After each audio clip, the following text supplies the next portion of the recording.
Good morning, everyone. Happy Monday. Happy Monday, Hayley. Happy Monday, Micah. How are you today? I am doing well. I know Hayley and I have been very, very busy. So we had our first live webinars of the fall that happened yesterday. So those were some really great Saturday. webinars. Hayley will talk about them here in just a minute. So really good time. And then also this morning we started our consultation group. So we started our consultation group with Dr. C. Core for acceptance commitment therapy, and then also our consultation group with Dr. Lack on written exposure therapy. So those were really good. So Hayley has seen more of Micah over the past couple of days than she probably wants to see, but we've had a really good time doing those. Could say the same, but you probably see more of Hayley than you've probably filled your heart's content with all the Hayley you got to see. Well, just kind of, Hayley, if you don't mind, because I know this stuff is going to be on demand here pretty soon, but the two workshops that we had over the weekend, kind of talk a little bit about those, if you would. Absolutely. And so in the morning, we had Ashley Munns. So Ashley Munns has presented with us before on attachment, and we are very happy to welcome her back in her discussion on infant mental health. And so she talked about not only attachment related to infant mental health, but also what are some interventions we can use with the littles. And so for you all who don't know, infant mental health typically is considered ages 0 to 3 or 0 to 5. And so it's all about interventions that you can do with those littles. And oftentimes those interventions incorporate a parent or a caregiver. But Ashley not only gave a great overview into mental health conditions, mental health concerns, and attachment issues, but also resources on further training too. And so I really appreciate Ashley's conversation. She and I go way back. And so we're very happy to have her back. And then in the afternoon, we had Dr. Christine Coleman. So Dr. Christine Coleman is a clinical psychologist out of California. This was her first time presenting with us, and she gave a phenomenal presentation on ethical considerations for serving the Latinx community. And so Dr. Coleman talked not only about the ethical and legal sides of counseling, but she also gave us a lot of food for thought. She had a great matrix where she talked about looking at ethical considerations from the legal and ethical lens whenever things are clear, unclear, whenever things are both legal and ethical, or maybe one is legal, but maybe not the ethical choice. And so it really gave a lot of opportunity for some really rich reflection. And so I really encourage you to check out that course. It should be up here in the next few weeks or so. I know I enjoyed it immensely. But Micah, what were your thoughts on the two trainings from Saturday? Oh, yes, I really enjoyed them as well. I mean, both of them are very knowledgeable presenters and, just a lot of really good information. So I'll be excited when people are able to check those out on demand. They'll be coming up soon, as you said, here in the next few weeks. And then also we have more, though, live webinars that are coming up here in November. And then we have our December winter webinar weekend that's coming up as well. Yes, and so in October, so October 5th, we'll have Dr. Paul Hardy. He'll be coming to speak on motivational interviewing and substance abuse treatment, as well as working with kids and families in substance abuse treatment. So both of those will meet criteria for 3 hours of substance abuse specific training each.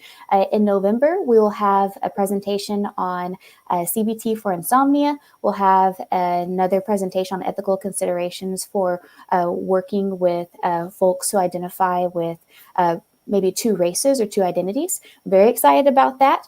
We have, of course, registration is up for our clinicians in court training and ethics training on what to do if you are called to court. Registration is up for our supervision training this year with Jennifer Patterson. I'm also happy to say that later today, registration for Dr. Pilecki's psilocybin assisted treatment training will be up. So we had Dr. Pilecki about 3 years ago. He came, actually 3 years ago or 2 years ago.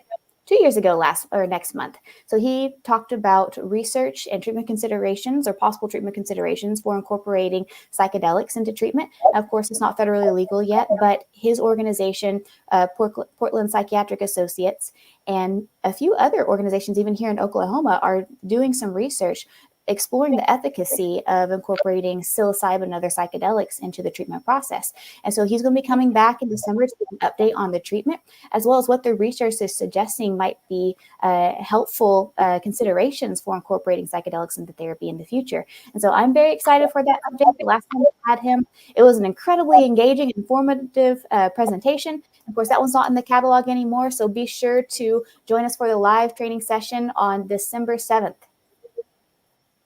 Fantastic. And then we have, of course, in spring, we'll have our in-person workshops that will be happening starting in March, April, and then we have our Summer Super Summit that it will be May of 2025. And so May 15th and 16th. Am I right on that, Hayley? Yes, 15th and 16th. Yeah, May 15th and 16th. So mark your calendar, save the date. I just signed the contract this morning, so we will be at the Embassy Suite there in Oklahoma City. So same place we were at last year. So we will be there. And I know Hayley is already working on, Hayley and I are working on identifying our speakers. She's working on reaching out to them. And so we hope to have a really fantastic Summer Super Summit 2025, which will be number 4 for us. So mark your calendar, save the May 15th and 16th, Oklahoma City, Embassy Suite. Be there. Be there. I'll be there, Michael. You be there? I will for sure be there. Well, I don't know for sure. I'm planning on being there. Yeah. I'll check your schedule. No, it's not the schedule date. As long as I'm alive and kicking, I will be there for sure. Perfect. So anything else coming up with OCI, Hayley? I know we've pretty much, I think, covered the gambit of what's been going on with us right now. I think that's all for right now. We just kicked off our consultation groups with Dr. Caleb Black and Dr. Scott Secor this morning, have some very enriching conversations. And so stay tuned, because we will have another consultation opportunity coming up later this year, early next year. But the best way to stay informed is sign up for our email list. If you'd like to be on our email list and be alerted when we have new trainings and new consultation groups or any other exciting things coming up, send us an email at hello@edmondcounseling.com or shoot me a text at 405-440-3034. Send me your name and your email address, and I'll make sure that you are on our list.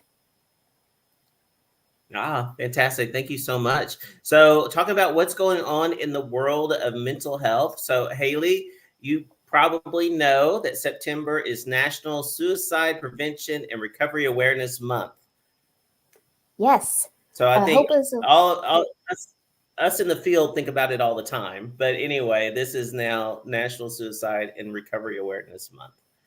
So I know Oklahoma Department of Mental Health advertised they're going to be doing different activities to let the community know about different resources. And so you'll want to check out their website to see if there's any opportunities to attend or any opportunities for your practice or agency to maybe participate in those. One of the facts that I saw as I was reading over the article, it said that 300,000 Oklahomans deal with substance abuse issues each year. I found that pretty, we know that it's a big problem. We know it's out there, but just hearing that number, 300,000, that's pretty huge. Absolutely, it is. And I know that us as mental health clinicians, we have that realization every day that folks are struggling, but I think that these months are very helpful in one, normalizing the mental health struggles and substance abuse struggles, and two, just reminding folks of what resources are out there. So I really appreciate ODMH having these events. I know that Hope is Alive had the Race for Recovery this last week as well. And so I love that these organizations are taking advantage of this month to really show that awareness, build that community, and share those resources too. Yeah, absolutely. Hayley, is there any other mental health news that you're aware of? Yes. And so earlier today, the White House actually released a statement in which they're requiring insurers to pay for mental health care the same as physical health. And so insurance companies are going to be expected to have the same standards of reimbursement, require the same level of pre-authorization checks, and to make sure that they're accepting the same rate of providers for mental health care as they are for physical health care. Technically, they should have been doing this since 2008, but it really hasn't been enforced. And so the Biden administration has announced that they are going to start really cracking down on that to make sure that insurance companies are providing services or covering services for mental health care at the same rate they are for physical health care, which is incredibly important. Yeah, excellent. Right. And something else too, I found a really interesting study this morning. So this is from the National Institute of Mental Health. And in this study, in this NIH-funded study, the researchers looked at brain development and brain structure among kiddos ages 13 to 21 who had diagnoses of conduct disorder. And so what they found is that those kiddos who were diagnosed with conduct disorder had clinically significant differences in brain structure and development than kiddos who did not meet criteria for the disorder. And namely, what they found was there were the kiddos with conduct disorder had significantly smaller regions in the amygdala, the hippocampus, the thalamus, and the prefrontal cortex. And as we know, these are parts of the brain that are responsible for regulating emotion, regulating behavior, that critical thinking. And so what the research is suggesting is that there may definitely be a more significant biological component to the development of conduct disorder and related disorders than previously thought. It's not just, parenting or environment or whatnot, that there are actual physical changes in the brain or physical differences in the brain that might predispose a kiddo to developing these disorders. And so this research is, in that we've known for a while, the prefrontal cortex and the amygdala, that there are differences in the brain in kiddos who have conduct disorder, but this was really the first time that the thalamus and the hippocampus was also shown to have these significant changes. So I'm really interested to see what further research comes of this too. It might be helpful not only explaining the etiology of the disorder, but also what treatment might look like too. Yeah, excellent. And I think, having research like that comes out, it really helps to take the blame off of parents. And, certainly there's situations because of parental households or things like that. Kids are dealing with trauma. They may develop certain disorders, things like that. But also, there's some parents that, they're doing all the quote unquote right things, and they're, really, really stressed because their kiddo is still dealing with, these types of conduct problems, these behavior problems, and really seeing that it doesn't necessarily rest all the time on parenting, and instead it can be, okay, how can we focus on ways to try to support the parents and to try to help this, child get the treatment that they need. But it doesn't just come down to, okay, well, they must have been a bad parent. That's why they're doing this. Right.